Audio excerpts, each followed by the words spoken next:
여호와 하나님이 땅의 흙으로 사람을 지으시고 생기를 그 코에 불어넣으시니 사람이 생명이 되니라. 여호와 하나님이 동방 에덴에 동산을 창설하시고 그 지으신 사람을 거기 두시니 여호와 하나님이 그 땅에 보기름 높고 먹기에 좋은 나무가 나게 하시니 동산 가운데는 생명나무와 선악을 알게 하는 나무도 있더라. 이 에덴 동산 가운데에 어마무시하게 복된 것 하나가 있었습니다. 자, 이 에덴 동산 가운데에 정말 엄청난 복. 자, 그게 무엇일까요? 바로 생명나무입니다. 생명나무.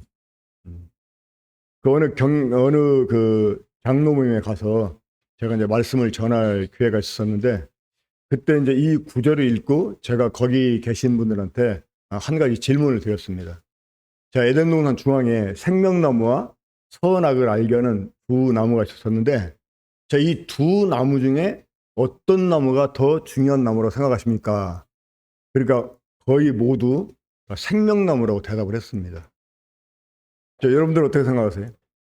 자, 이 두 나무 중에 생명나무가 정말 중요한 나무잖아요. 또 이렇게 물어봤습니다. 그러면 이 생명나무에 대해서 얼마나 가르치십니까? 근데 대체적으로 사람들이 생명나무에 대해서 전혀 언급하지 않아요. 하나님이 따먹지 말라고 하는 선악을 알게 하는 그 나무에 대해서는 사람들이 관심을 가지고 많이 다루는데 이 생명나무에는 별로 사람들이 관심을 두지 않습니다. 근데 우리는 이 생명나무에 정말 주목을 해야 됩니다. 제가 오늘 성경을 이렇게 보다가 분명히 그 2장 7절에 사람이 살아있는 존재, 살아있는 그 이제 혼이 되었다고 말씀을 했는데, 사람이 살아있는데 하나님이 왜 굳이 생명나무를 만들어 놨을까? 이런 생각이 들었어요. 그렇게 생각이 들지 않습니까? 여러분들은? 자, 사람이 살아있는 존재로 지어졌는데 왜 구태여 생명나무를 만들어 놓았을까 하는 것입니다. 거기서 제가 한 가지 생각한 건 뭐였냐면 살아있다는 거 생명은 다르다. 그러니까 살아있는 것은 죽을 수가 있어요. 그렇죠? 생명은 죽을 수가 없습니다. 자, 그러면 하나님께서 이 생명나무를 만들어 놓으신 이유, 그 이유가 무엇일까요? 그건 우리들에게 생명을 주시기 위해서 그런 것입니다. 자, 하나님이 우리에게 주시기 원하는 생명, 이 생명은 어떤 생명일까요?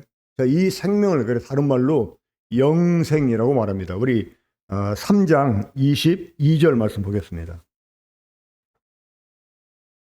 창세기 3장 22절 보면 이제 그 하나님이 따먹지 말라고 하는 이 선악을 알게 하는 나무 열매를 따먹은 그 아담을 가리켜서 하신 말씀인데, 자, 함께 읽겠습니다. 시작.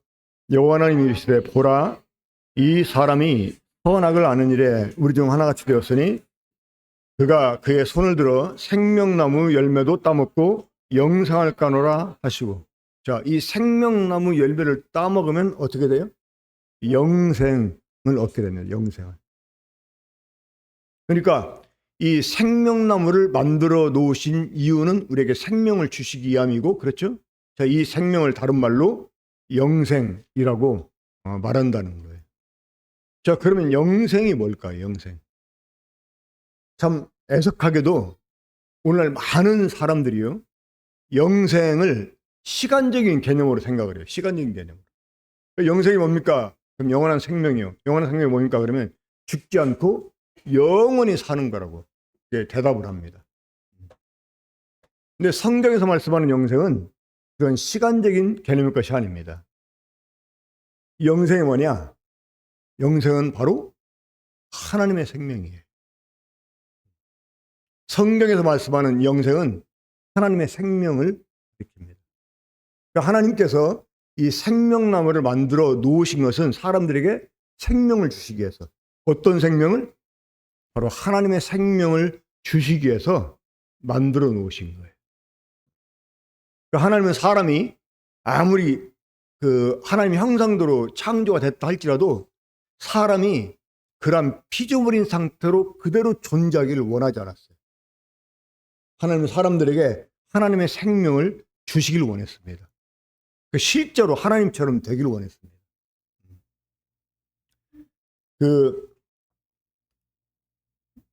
이렇게 말하는 사람들이 있어요. 만약에 아담과 하와가 선악을 알게 하는 나무를 안 따먹었으면 영생했을 것이다.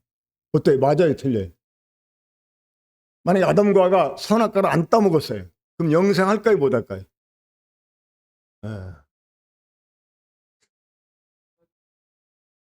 그게 죽지 않는 거죠. 죽지 않는 거지 하나님이 말씀하시는 의도하신 영생은 아니라는 것입니다. 그래서 우리 모임에 한 200명, 300명 이렇게 모이는 그 큐티 단톡방이 있어요. 어떤 분이 저를 초대해가지고 이제 들어갔었는데 이제 이렇게 사람들이 많이 글을 올리고 그래서 저는 이제 관망만 하고 있었는데 그 어린 이제 모임에 그 장로님이셨었는데 그분이 이렇게 말하더라고. 우리가 구원을 받았다고 하는 것은 그 에덴 동산, 그러니까 이 선악과를 따먹기 이전에 에덴 동산 상태로 되돌아가는 것이다. 이렇게 이제 표현했어요. 맞다고 생각하십니까? 아니라고 생각하십니까? 그러니까 그 사람이 생각한 영생은 뭐냐면 죽지 않는 거예요. 그러니까 선악을 알게 하는 나무 열매를 안 따먹으면 죽진 않죠. 죽진 않지만 그게 영생은 아니라는 거예요. 사람이 영생하려면 어떻게 해야 돼요? 생명나무 열매를 먹어야 되는 거예요. 자, 이 생명나무 열매를 하나님이 이제 못 따먹게 하려고 사람을 쫓아내십니다. 왜? 이미 그들이 이제 선악을 하는 죄를 가졌기 때문에 그런 상태에서 이 영생 얻는 것은 하나님이 절대 허락하지 않았어요. 자, 그러면 하나님께서 우리에게 이제 그 생명을 주시기 위해서 생명나무를 만들어 놓으셨고 이 생명은 다름 아닌 영생 곧 하나님의 생명이다. 이렇게 이제 말씀드렸었는데 우리 한번 요한복음 5장 24절부터 보겠습니다.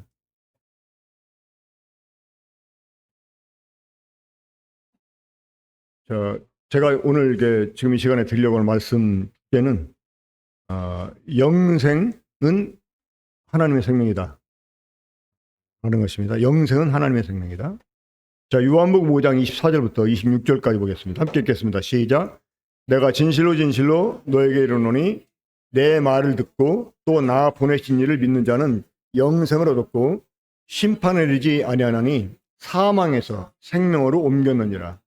진실로 진실로 너에게 이르노니 죽은 자들이 하나님의 아들의 음성을 들을 때가 오나니 곧 이때라. 듣는 자는 살아나리라. 아버지께서 자기 속에 생명이 있음 같이 아들에게도 생명을 주어 그 속에 있게 하셨고. 자, 하나님이 자기 속에 생명이 있음 같이 이 생명을 누구 안에? 아들 안에 있게 했다는 것입니다. 그러니까 아들 안에 있는 생명은 본래 누구의 생명이었어요? 아버지의 생명이었다는 거예요. 아버지의 생명. 자, 여기에서 요한일서 5장 11절 12절로 넘어갑니다. 자, 요한일서 5장 11절 12절. 예수님을 믿는 사람들에게 영생을 주셨는데 이 영생이 아들 속에 있는 생명이었어요. 그렇죠? 근데 그 생명 원래 누구 속에? 아버지 속에 있었다고 하는 거예요. 그러니까 이 하나님이 아들을 통해서 우리에게 주신 영생은 하나님의 생명이라는 거예요. 한번 요한 1서 5장 11절 12절 보겠습니다. 저 함께 읽겠습니다. 시작. 또 증거는 이것이니 하나님이 우리에게 영생을 주신 것과 이 생명이 그 아들 안에 있는 그것이니라. 아들이 있는 자에게는 생명이 있고 하나님의 아들이 없는 자에게는 생명이 없느니라. 자, 하나님이 우리에게 뭘 줬어요? 영생을 주셨다는 거예요. 영생을. 근데 영생이 누구 안에 있었어요? 아들 안에 있었다고 하네. 아들 안에. 자, 아들 안에 있기 전에는 누구 안에 있었어요? 아버지 속에. 자, 이 영생이 아들 안에 있었기 때문에 아들을 가진 자는 뭘 가졌어요? 영생을 가진 거예요. 왜? 그 아들 속에 영생이 있었기 때문에. 자, 지금 제가 자, 이거 지금 누가 갖다 놓으셨죠, 아까? 누가 갖다 놓으셨나? 그 희진자매? 희진자매 저한테 컵을 줬어요, 물을 줬어요?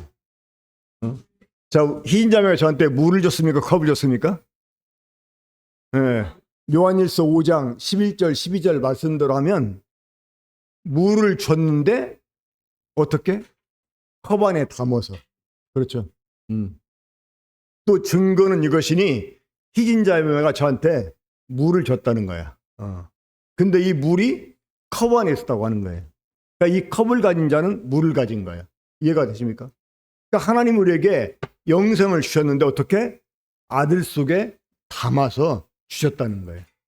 그러니까 하나님이 아들을 주셨다는 말은 뭘 줬다는 말이에요? 영생을 주셨다는 말이에요. 요한복음 3장 16절 잘 아시잖아요. 독생자를 주셨으니 이는 영생을 얻게 하라십니다. 그러니까 독생자를 주신 이유가 뭐냐? 영생을 얻게 하시게. 그러니까 하나님은 처음부터 사람이 범죄 가지고 멸망하게 됐기 때문에 그때서야 뒤늦게 영생을 주시려고 하신 게 아니라 하나님은 처음부터 사람을 창조할 때부터 에덴 동산 안에 사람들로 하여금 하나님의 생명 얻을 길을 주셨다는 것입니다. 그것이 바로 생명나무라고 하는 거예요. 생명. 그러니까 이 에덴 동산 안에 하나님은 이미 복음을 주셨어요. 복음을. 이 영생의 복음을 주신 거예요. 근데 사람들은 그것을 거절하고 하나님이 금하신 선악을 알게 하는 나무 열매를 선택하게 됩니다. 자, 그 결과로 어떻게 됐어요? 이제 사람은 영생 얻을 기회를 잃어버리게 됩니다. 자, 우리 그 3장 22절 다시 한번 봅시다. 창세기 3장 22절. 여호와 하나님이 이르시되 보라 이 사람이 선악을 아는 일에 우리 중 하나씩 되었으니 그가 그의 손을 들어 생명나무 열매도 따먹고 영생을 깔아가지고 그 사람을 내가 쫓아가지고요 그의 근본된 토지를 갈게 하고 하나님이 그 천사들을 통해서 그리고 막 부르도는 불칼을 통해서 사람이 생명나무로 나오지 못하게 완전히 그 길을 차단해버립니다. 그러니까 하나님께서 사람을 에덴 동산에 쫓아내신 이유가 무엇 때문이었어요? 영생을 얻지 못하게 하려고. 그러니까 이제 인간은 영생 얻을 기회를 박탈당한 거예요. 박탈당한. 자, 그런데 요한복음 3장 16절에 보면 하나님이 독생자를 주셨는데 왜 주셨다고요? 이는 그를 믿는 자의 영생을 얻게 하려고. 이거 모순 아닙니까? 이 성경 보면은요 모순처럼 보이는 게 몇 가지가 나옵니다. 이 말세의 모든 육체에게 성령을 부어 주시겠다고 하나님이 요엘 선지자를 통해서 약속하시잖아요. 이것도 사실은 모순처럼 보일 수 있는 거예요. 왜? 창세기 6장 3절에서 하나님이 선언하잖아요. 뭘 선언합니까? 하나님 영이 사람과 영원히 함께하지 않겠다는 거예요. 이미 그렇게 사람이 유기되었기 때문에 이제 더 이상 하나님의 성령이 사람과 함께할 수 없다는 거야. 이렇게 선언해놓고 말세 모든 육체에게 성령을 부어주겠대요. 이게 이제 모순이 아니게 되려면 하나님이 그리스도를 통해서 뭔가 일을 행해야만 됐었어요. 마찬가지로 영생도 마찬가지예요. 원래 하나님이 에덴 동산에서 사람을 쫓아내신 이유가 무엇 때문이라고요? 영생을 얻지 못하게 하려고. 근데 나중에는 영생을 얻게 하려고 독생자를 주셨다는 거예요. 그러니까 기회를 잃어버린 사람들에게 기회를 주시는 것, 이게 바로 은혜입니다. 그러니까 하나님의 은혜는 기회를 잃어버린 사람들에게 다시 기회를 주신 거라고 말할 수가 있어요. 그러니까 하나님의 사랑은 사람들에게 다시 기회를 주시는 것으로 나타났어요.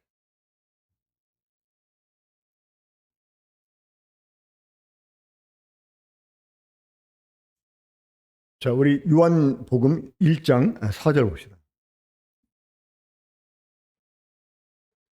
자, 요한복음 1장 4절 함께 읽어봅시다. 시작. 그 안에 생명이 있었으니 이 생명은 사람들의 빛이라. 자, 그 안에 생명이 있었다. 그가 누구입니까? 쭉 거슬러 올라가면 1장 1절에 태초에 말씀이 계시니라. 바로 이 태초부터 하나님과 함께 계셨던 말씀, 이 말씀 안에 생명이 있었다고 하는 거예요. 그러니까 하나님의 생명이, 이 아버지의 생명이 아들에게 처음부터 있었다고 하는 거예요. 자, 우리 주님이 태초에 말씀으로 계셨어요. 자, 말씀으로 계시기 전에는 어떻게 계셨을까요? 분명히 우리 주님이 말씀으로 아버지께서 나오신 그런 시점이 있었을 거예요. 근데 그분은 말씀으로 아버지께서 나오신 시점에 존재한 게 아니라 이미 아버지 속에 독생하고 계셨죠. 그렇죠? 그러니까 요한복음 1장 18절에 보면 아무도 하나님 본 사람이 없을 때 하나님 품속에 독생하신 하나님이 나타났다 이렇게 말씀해요. 그러니까 하나님 품속에 독생하고 계신 아들 하나님이 아버지께서 나오십니다. 무엇으로? 말씀으로 나오십니다. 말씀으로. 그러니까 아버지 속에 계시다가 나오신 분은 아들이 되는 거고, 그분을 품고 있다가 나오게 하신 분은 아버지가 되는 거예요. 뭔 말인지 이해가 되십니까? 그러니까 아버지 품속에 독생하시던 하나님이 말씀으로 나오시게 돼요. 그리고 이제 아버지와 함께 모든 만물을 지으시게 됩니다. 근데 이미 그때부터 이 말씀 안에 무엇이? 아버지의 생명이 있었다고 하는 거예요. 그 안에 생명이 있었으니. 그러니까 이 에덴 동산 중앙에 있는 생명나무는 결국 누구를 상징한다고 볼 수 있을까요? 바로 하나님의 아들을 상징한다고 볼 수 있는 거예요. 우리가 여기서 한 가지 알 수 있는 게 있는데 뭐냐면, 하나님이 사람을 지으실 때 처음부터 가지고 있었던 하나님의 의도, 그게 뭐냐면 사람들에게 하나님의 생명을 주시기 원합니다. 그러니까 사람들에게 처음부터 하나님의 생명을 주시기 위해서 하나님의 아들을 상징하는 생명나무를 만들어 놓으셨다고 하는 것입니다. 우리가 이것을 바로 알아야 돼요. 그리고 하나님이 사람을 창조하실 때 하나님의 형상대로, 하나님의 모양대로 만들잖아요.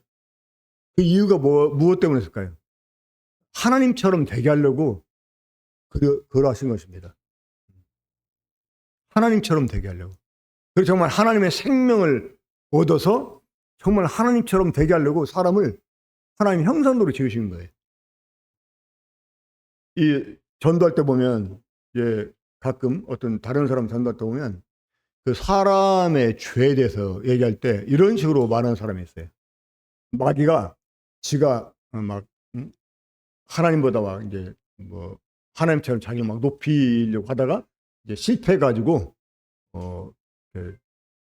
쭉 음부로 막 꽂히고, 그래서 그런 방식대로 사람을 또 타락시키려고 사람을 그렇게 유혹했다는 거예요.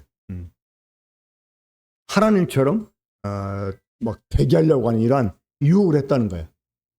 그러면서 창세기 3장 5절에 보면 이제 마귀가 여자를 유혹할 때 뭐라고 말합니까? 너희가 이것을 먹는 날에는 너희 눈이 밝아 너희가 하나님처럼 돼서 선악을 할 줄 안다. 그러니까 이 말을 듣고 혹해서 먹었다는 거야. 그러면서 이제 포인트를 얻다 보면 하나님처럼 된다는 거예요.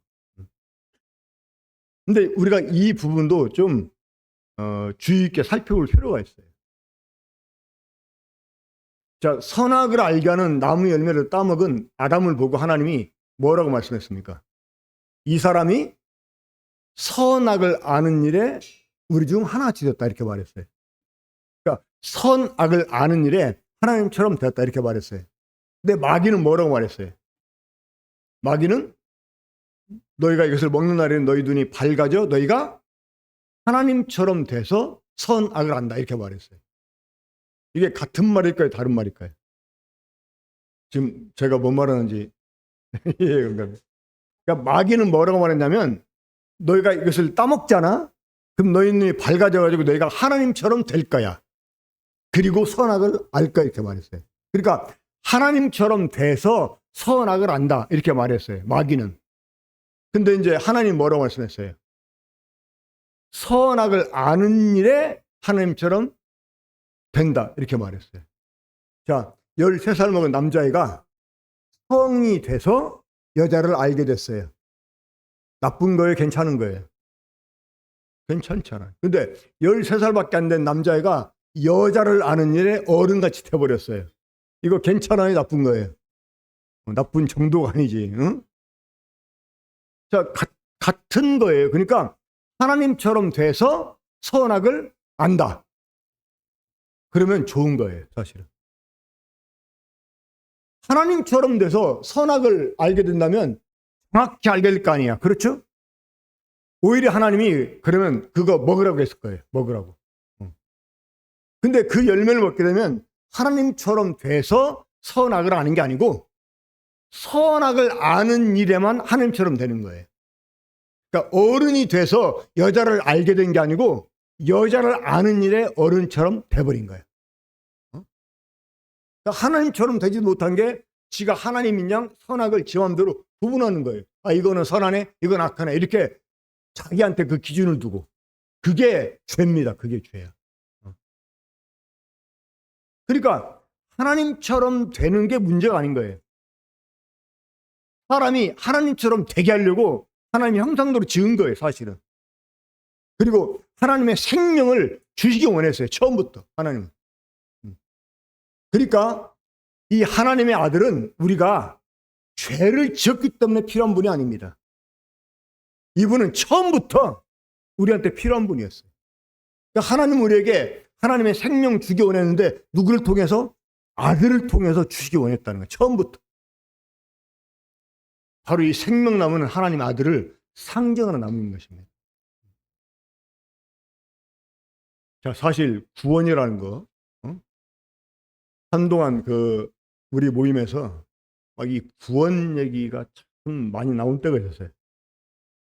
그 특별히 이제 그 세월 사건으로 인해 가지고 그 구원파가 막 뉴스에 이렇게 막 그 부각이 되면서 그래가지고 우리 모임에서 막 자성의 이제 그 목소리가 나오고 막 그랬었는데 한 번은 그 장로들 모임에서 뭐 얘기하는데 막 계속 구원 그때 그 청년 연합 캠프가 있었었는데 그때 강사로 이렇게 이제 말씀을 전했던 형제가 막 너무나 강하게 말씀을 전해가지고 거기 참석한 청년들이 거의 다 구원을 막 못 받은 것처럼 만들어 버렸어요. 그래가지고 막 이 전국 모임에서 그것 때문에 막 정말 한번 좀 난리가 나. 응? 음, 음, 음, 음. 음. 근데 이제 그 두 가지 반향이 일어났는데 평상시에 그 모임에서 좀 시원찮게 했던 애들이요. 그때 그 캠프에 참석해가지고 막 정신을 바짝 차린 거야. 막, 아, 뜨거! 하고 막, 뭐, 나 구원 못 받은 거야? 막 안 되지 막 해가지고, 그래가지고 지역교회 돌아와가지고 막 걔가 막 변화가 된 거야. 이제 그런 교회는 장로들이 막 좋아했어요. 근데 다른 데는 뭐? 내가 복음을 전해가지고 구원받았는데 구원을 못 받았다고 막 이래가지고 또 막 그 난리를 피우면서 막 사과야 하라고 막 또 하는 사람도 있고 그랬는데 그때 이제 그러다 보니까 막 이 구원에 관한 얘기들을 많이 했거든요. 자, 그래서 제가 이제 그랬어요. 도대체 우리 모임은 구도자가 됐든 성도가 됐든 구원 얘기 아니면 그렇게 할 말이 없냐고. 여러분 구원이라는 게 뭐예요? 구원이라는 게. 제가 좀 이렇게 표현해서 뭐합니다마는 구원 얘기하면서 이 빌어먹을 구원이라고 한번 표현한 적이 있었어요. 자, 여러분 우리 사람에게 구원이 필요하게 된 이유가 무엇 때문에? 범죄했기 때문에 그렇죠? 자, 범죄 쳐놨으면 구원 필요 없었어요. 그래 안 그래? 응? 사람이 범죄 쳐놨으면 구원 필요 없다고요. 그러면 구원이 필요 없으면 하나님의 아들이 필요 없냐? 그게 아니라는 거예요. 우리가 범죄했기 때문에 하나님의 아들이 필요한 게 아니에요. 우리의 구주로서 하나님의 아들이 필요한 게 아니라 그분은 처음부터 우리에게 하나님의 생명을 주고자 해서 필요한 분이었다는 거예요. 하나님의 아들. 그러니까 하나님이 사람들에게 하나님의 생명 얻을 길을 주셨는데 그 길이 어떤 길이었어요? 생명나무로 나오는 길이었어요. 근데 사람은 그 길을 거절했어요. 그래 하나님이 금하신 나무 열매 먹고 하나님께서 끊어져 나갔어요. 그런데 중요한 건 무엇입니까? 하나님이 그런 인간을 포기치 않았다는 거예요. 여전히 영생 얻을 기회를 주시려고 했다는 거예요.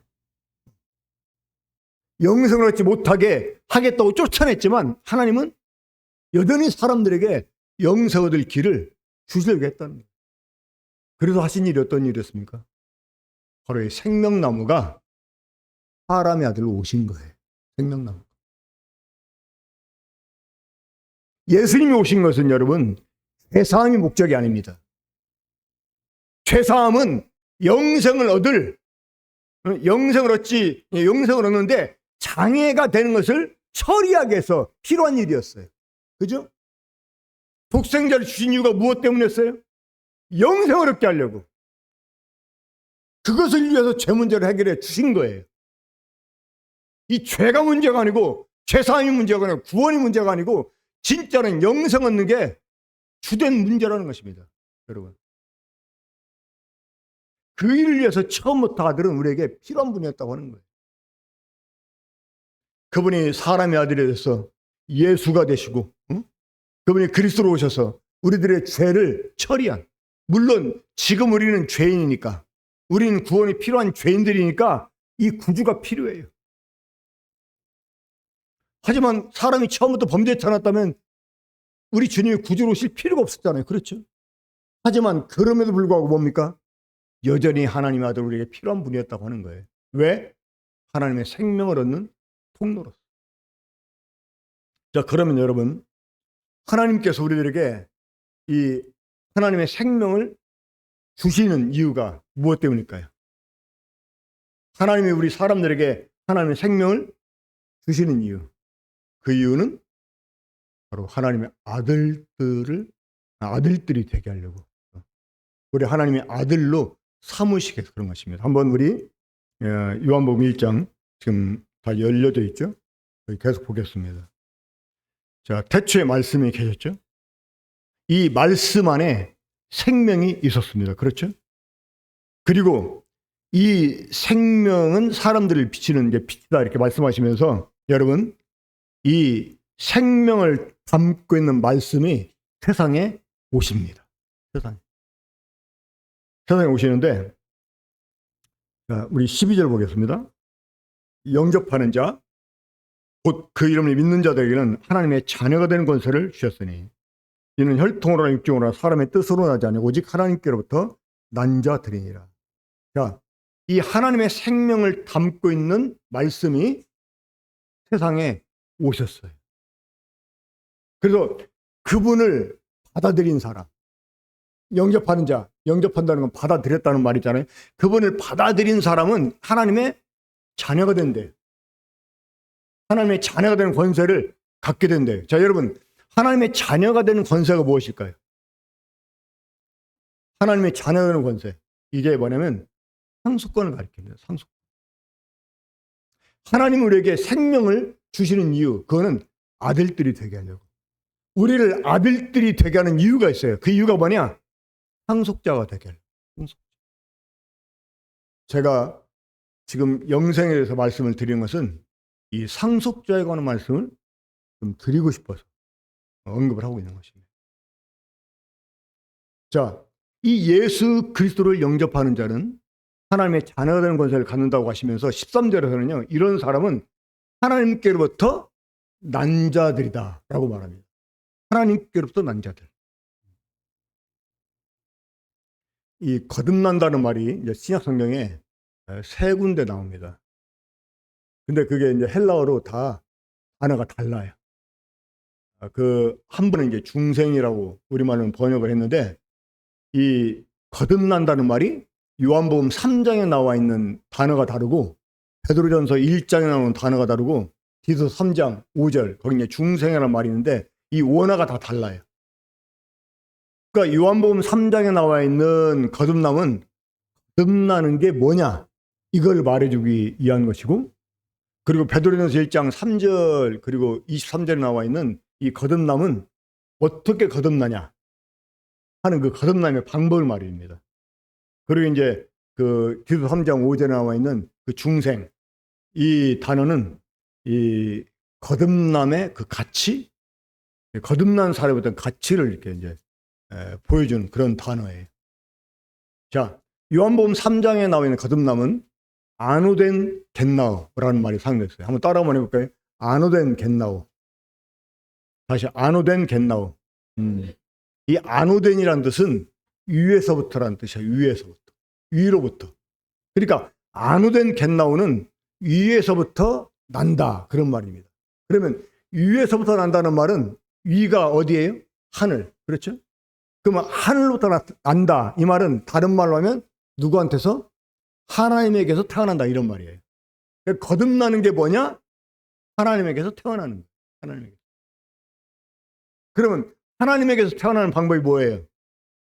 바로 예수 그리스도를, 하나님의 아들을 영접함으로 우리가 하나님께로부터 태어나게 됩니다. 그러면 우리가 예수 이름을 영접하게 되면 하나님의 자녀로 태어나게 되는 이유가 무엇 때문일까요? 바로 그 속에 있는 생명 때문이에요. 생명. 예수 그리스도를 영접한 사람은 그 안에 있는 하나님의 생명을 갖게 돼요. 응? 이 자식은 부모로부터 생명을 부여받은 존재입니다. 그렇죠? 그러니까 우리가 예수 그리스도를 통해서 하나님의 생명을 부여받게 되잖아요. 그러면 우리가 하나님의 진짜 아들들이 되는 거예요. 제가 이 30대 초반부터 이제 그때 이제 저희들이 전국 모임에 참가가 되고 교파에 있던 사람들이 이렇게 모임에 이제 왔다고 해가지고 여러 그 모임에서 저희들을 전도 집회 강사로 많이 초청해 주셨어요. 이제 성도 집회로는 못 부르고 교파에서 이렇게 이따 왔으니까 전도 집회는 괜찮게 해가지고 이제 전도 집회 안에 불러 주셔가지고 이제 그 박희본 형제님 맨 처음에 초청을 하면 이제 그 형제님은 내 얘기를 하면 또 나를 또 불러주고 또 이제 내가 가서 또 우리 이현웅제 또 얘기하면 또 이현웅제 또 불러주고 해가지고 이제 전도 집회를 많이 다녔는데 어느 날 제 마음속에 이 떡 줄 사람은 생각지도 않는데 이 김치국 마신다고요. 만약에 성도들을 위한 집회에서 말씀을 전해달라고 초청한다면 어떤 말씀을 내가 전하면 좋을까? 혼자 생각을 해봤어요. 그 기도까지 했어요. 근데 내가 그 당시 나이도 어린데 인생 문제 얘기하는 것도 그렇고 또 모임에 이렇게 청거된 지 얼마 안 됐는데 모임 생활을 하는 것도 그렇고, 그러면 다른 분이 하지 않는 하나님이 나를 통해 사신 말씀을 달라고 기도했어요. 그때 주님이 저에게 두 가지 주제를 주셨어요. 첫째가 영생, 그리고 하나님의 나라였어요. 근데 나중에 이제 영생이 뭔지 하나님 나라가 뭔지 알게 되니까 자연스럽게 기결되는 결론이 있더라고. 그게 사랑이었어요. 그런데 기회만 되면 이 성도들을 말씀해달라고 하면 영생은 하나님 나라에서 쭉 해왔었거든요. 근데 이 영생에 대해서 계속 말씀을 묵상하고 교제하고 할 때 결론적으로 영생은 하나님의 생명이라고밖에 말할 수 없다. 이런 이제 제가 이제 그 결론을 스스로 얻었는데 그 영생이 하나님의 생명이다 하는 것을 성경 구절로 제가 뒷받침을 받지를 못했었어요. 그래서 2013년도에 이제 태국에 가가지고 그때 치앙마이하고 컨켄 캠프에 이제 가서 이 영생에 대해서 말씀을 전했는데 그 컨켄에서 이 영생에 대한 말씀을 전하고 주일날 예배를 드리는데 그 안병원 형제님이 요한복음 5장 24절 아까 읽었잖아요. 24절부터 쭉 있는데 26절이 있는데요. 아버지께서 자기 속에 생명이 있음 같이 생명을 아들에게 주어 아들에게도 있게 하셨다. 이 구절을 딱 듣는데 제가 정말 망치로 머리를 한 방 맞은 것 같은 느낌이 들었어요. 쇼크를 받았어요.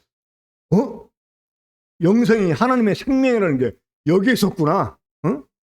그러니까 하나님이 아들을 통해서 우리에게 생명을 주셨는데 이 생명이 누구 생명? 아버지의 생명, 아버지의 생명.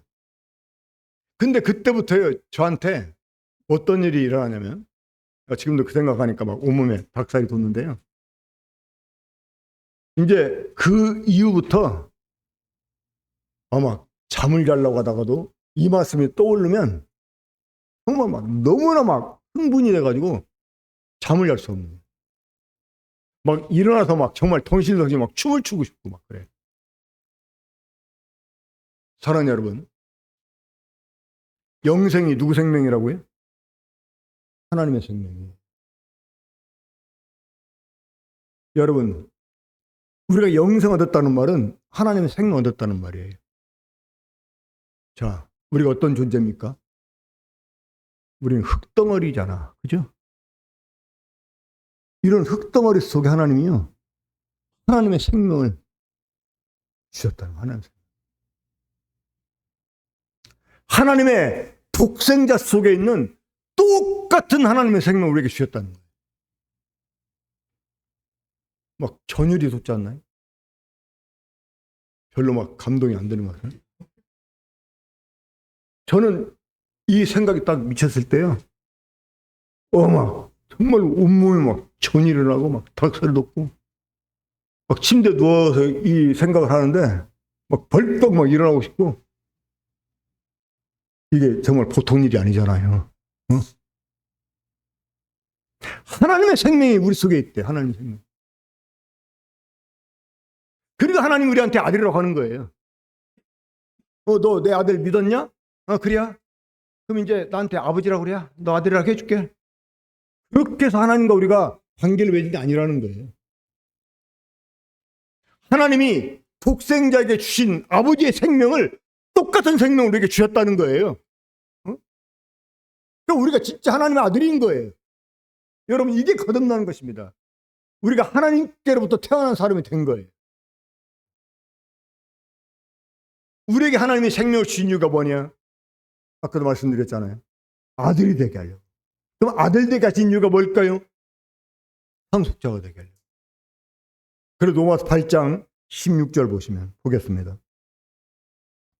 로마서 8장 16절 17절까지 함께 읽겠습니다. 함께 읽습니다. 시작. 성령이 친히 우리 영과 더불어 우리가 하나님의 자녀인 것을 증언하시나니 하나님은 또한 상속자, 곧 하나님의 상속자요. 그리스도와 함께한 상속자니 우리가 그와 함께 영광을 받게 하여 고난도 함께 받아야 할 것입니다.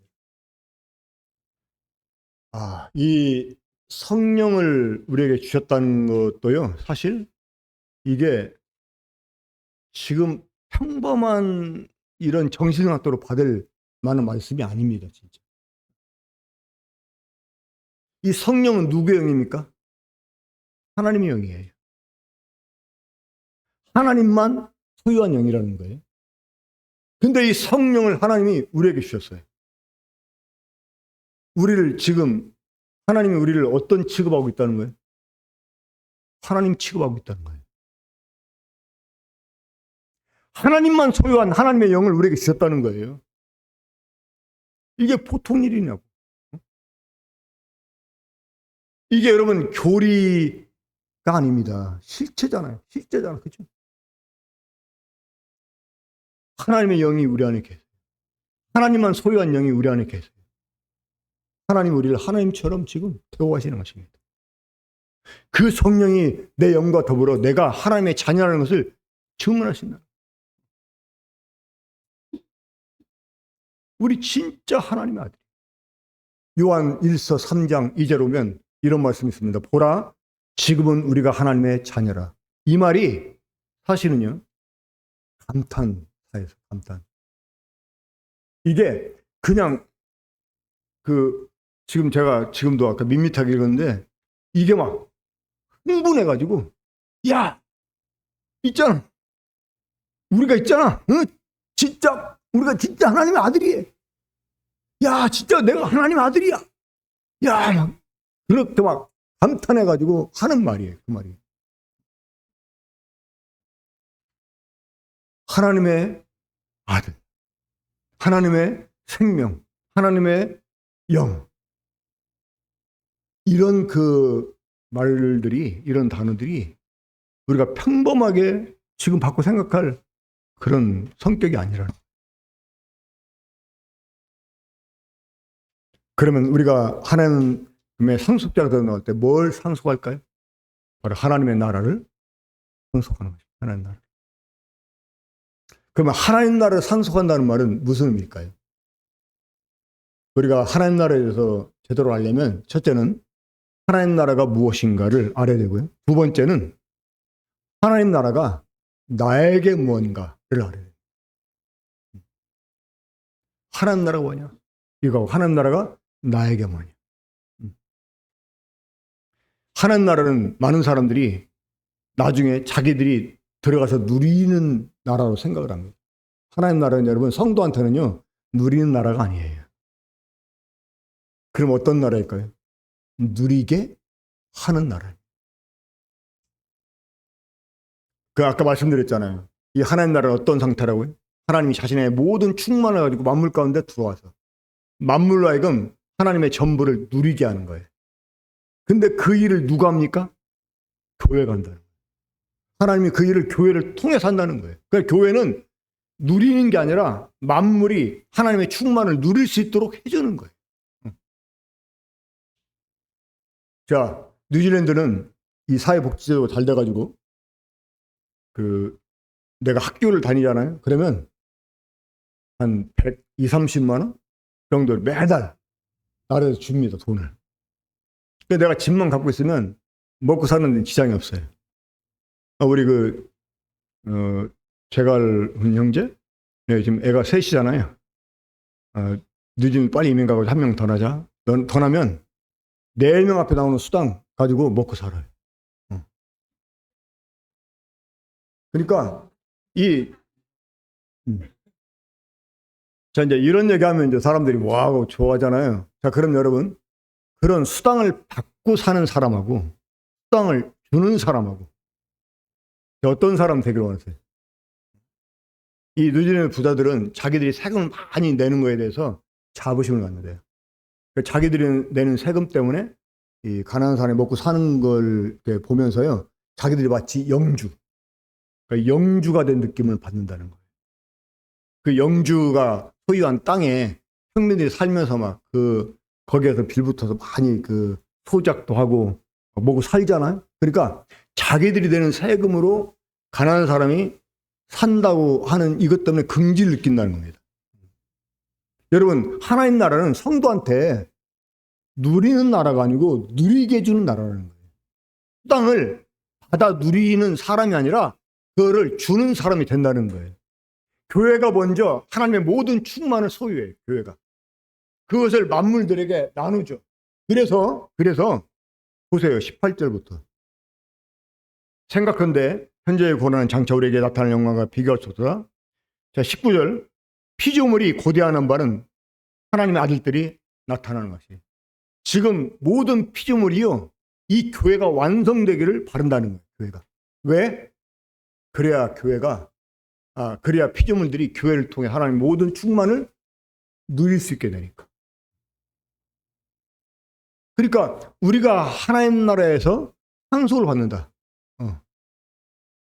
이거 무슨 땅덩어리 조금 이렇게 떼어받고 그런 정도가 아니라는 거예요. 우리 디모데 후서 4장 보겠습니다.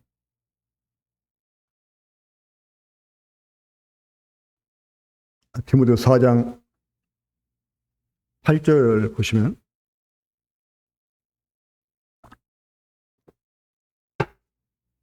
7절부터 볼까요? 7절부터.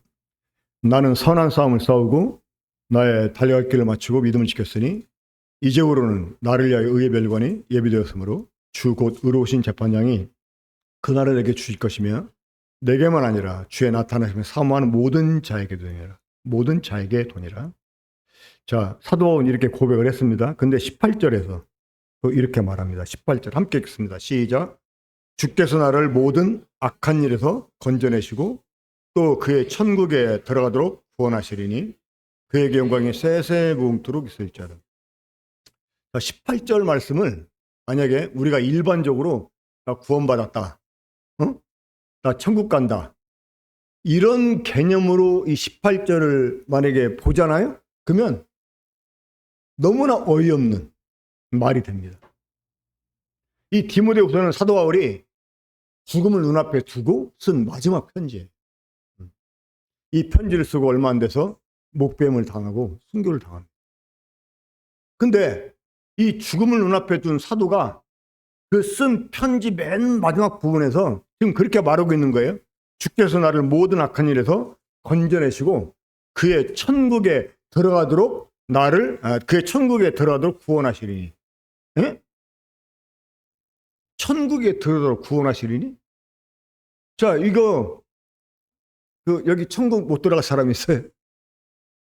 구원 못 받을 사람 있어요? 응? 다 신 갖고 있잖아요. 그렇죠?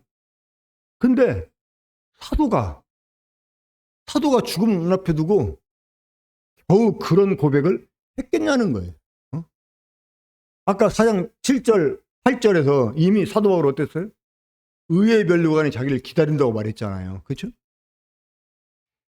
그럼 여기서 말하는 그의 천국에 들어가도록 나를 구원하시니, 이거는 우리가 지금 생각하는 천국 간다, 구원받았다, 그런 차원이 아니라는 거죠. 그렇죠? 그죠? 응? 그럼 여기서 그의 천국에 들어가도록 구원하신다는 말은 어떤 의미일까요? 이게 참여를 말해요. 참여. 그리스도의 왕국이 임할 때 주님과 함께 그 왕국에 참여해서 그 왕국을 통치할 것을 말하고 있는 것입니다. 옛날에 중국에 이제 진시황이 죽고 막 우죽순 여기서 막 여기저기서 많은 사람들이 군대를 일으켜서 막 일어납니다. 자, 그때 이제 최후로 마지막 남은 두 왕이 있었죠. 자, 누구였죠? 한나라 고조인 유방이라는 사람하고 또 초나라 그 왕이었던 항우. 나중에 이제 항우가 그 유방에게 이제 지잖아요. 그때 이 유방을 도와서 그 나라를 세운 사람들이 있었어요. 그 중에 대표적인 사람이 그 지략가로 누굽니까? 장자방이라고 하는 사람하고 또 하나는 그 장군 한신이라는 장군이죠. 나중에 이제 한신은 뭐 많은 수모를 겪고 그러지만, 자, 이렇게 해서 나라가 세워지잖아요. 그러면 이 나라가 이제 건국이 되고 나면 왕이 해야 되는 정말 중요한 일이 있어요. 이거 잘못하면 역혁명이 일어나가지고 나라가 망할 수 있습니다. 그게 뭐냐면 공신록을 작성하는 공신록. 그래서 이 공신 대우를 제대로 해줘야지, 안 해주면 거기에 불만을 품고 군대를 다시 왕한테 돌릴 수가 있어요. 그러니까 그의 천국에 들어가도록 나를 구원하시리라, 이 말은요, 주님 왕국이 이루어졌을 때 그때 그 왕국에 통치와 함께 참여하는 것을 말하는 거예요. 그러니까 유업을 얻는다고 하는 것은 주님과 너로 왕노릇하는 것을 말하는 것입니다. 그러니까 누리는 게 아니라 누리게 하는. 그래서 우리가 하나님 우리에게 생명을 주신 그 이유가 뭐라고 그랬죠? 아들들이 되게 하려고. 아들들이 되게 하는 이유가 뭐라고? 상속자가 되려고. 그래서 우리가 상속을 받아서 함께 왕국을 이제 통치하게 되는데, 그런 하나님의 뜻에 우리가 맞게 정말 살기 위해서 해야 되는 일이 있습니다. 뭐냐? 그 영광을 받으려면 고난 함께 받아야 된다고 그랬잖아요. 우리가 정말 주님을 섬기고 이 교회를 섬겨가는 데서, 세워가는 데서 우리의 정말 온갖 정성을 정말 다해야 돼요. 우리 성경 디모데 후서 2장 10절 보겠습니다. 디모데 후서 2장 10절. 사도 바울이 성도들을 위해서 자기가 인내하면서 사역을 한 이유를 이렇게 말합니다.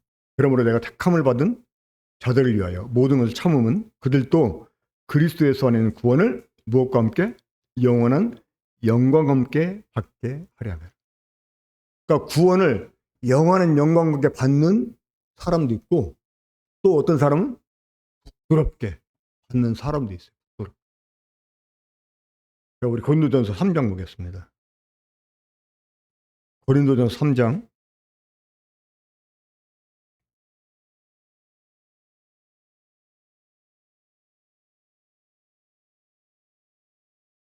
11절 보겠습니다. 10절부터 보겠습니다. 10절.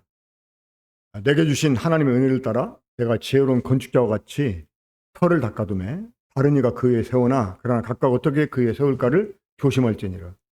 이 닦아둔 것 외에 능히 다른 터를 닦아둘 자가 없으니 이 터는 곧 예수 그리스도라. 만일 누구든지 금이나 은이나 보석이나 나무나 풀이나 짚으로 이 터 위에 세우면 각 사람의 공적이 나타날 터인데 그날이 공적을 밝히리니 이는 불로 나타내고 그 불이 각 사람의 공적이었다는 것을 시험할 것임이라. 만일 누구든지 그 위에 세운 공적이 그대로 있으면 상을 받고 누구든지 그 공적이 불타면 해를 받으리니 그러나 자신은 구원을 받되 불 가운데서 받은 것 같으리. 자, 우리 모든 사람은 그리스도라고 하는 터를 지금 다 받았어요. 믿음으로. 그렇죠?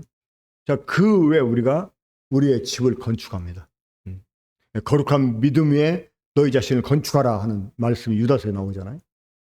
우리는 지금 동일하게 그리스도라는 터를 받았고 그 위에 이제 우리가 집을 이렇게 지어가는데, 자, 그 위에 이제 집을 짓는데 사람마다 사용하는 재료가 다 다를 수 있다고 하는 거예요. 어떤 사람은 금, 은, 보석, 어떤 사람은 나무나 풀이나 지프. 응?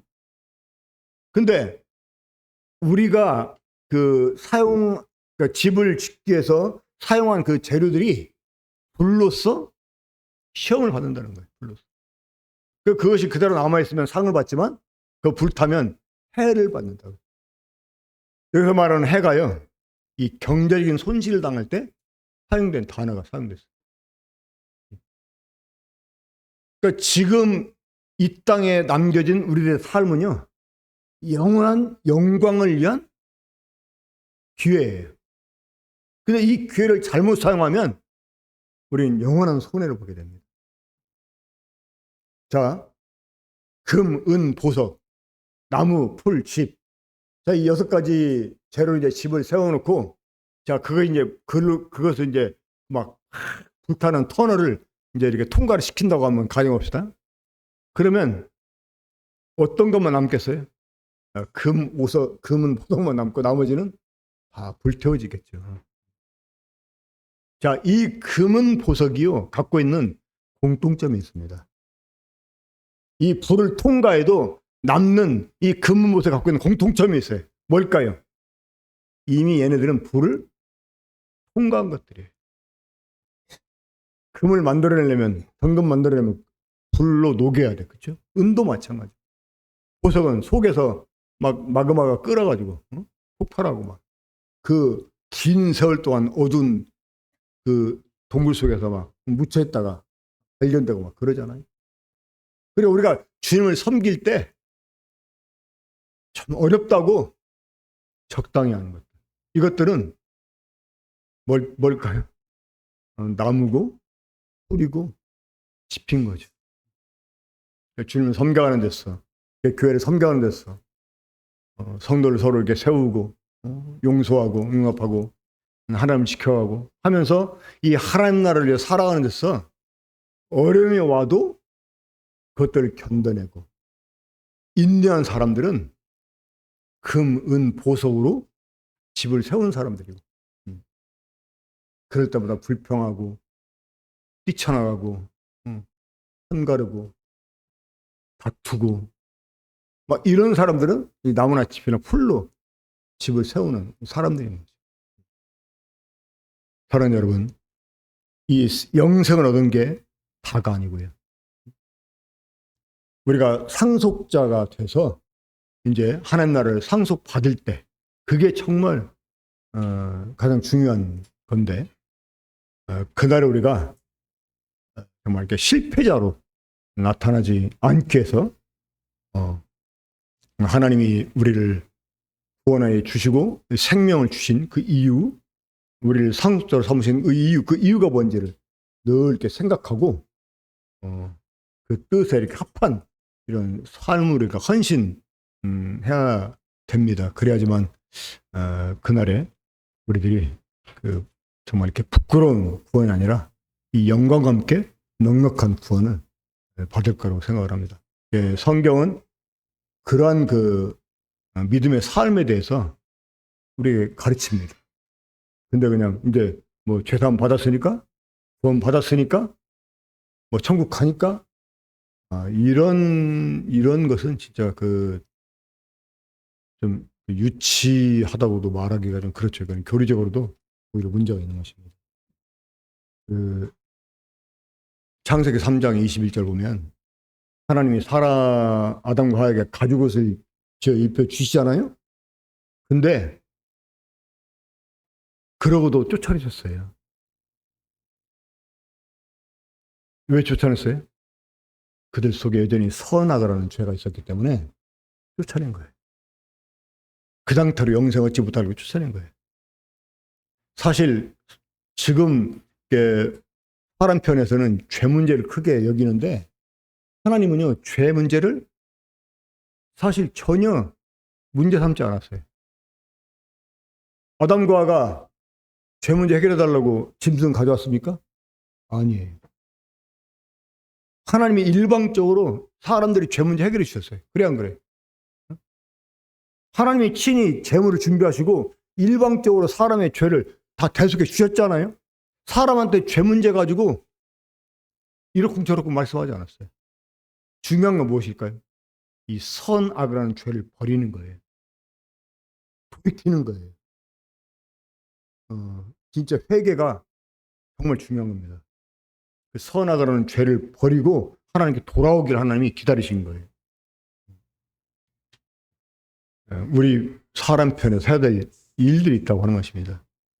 하나님이 우리를 의롭다고 하실 때는 일방적인 그리스도의 그 믿음을 보시고 은혜로 우리를 의롭다고 하셨지만 그 의를 놓고 우리가 정말 하나님을 섬기는 데서는요, 우리의 그 의지와 우리의 그 헌신과 우리의 정말 그 죽도록 충성이 필요하다고 하는 것입니다. 자, 생명을 주시려고 생명나무를 만들어 놓으셨어요. 생명 주신 이유는 아들들이 되게 하려고 그런 것이었어요. 아들들이 되게 하시는 이유는 상속자가 되게 하려고.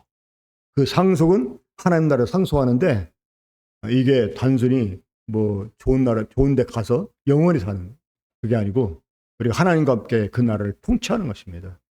그래서 만물로 하여금 하나님 모든 충만을 누리게 하는 거예요. 이런 그 영원한 영광을 우리가 받기 위해서 현재 삶에서 좀 어려움이 와도 우리가 끝까지 인내하면서 우리의 믿음을 지키고 헌신 해야지만 상속자의 반열에 우리가 이제 참여할 수 있다.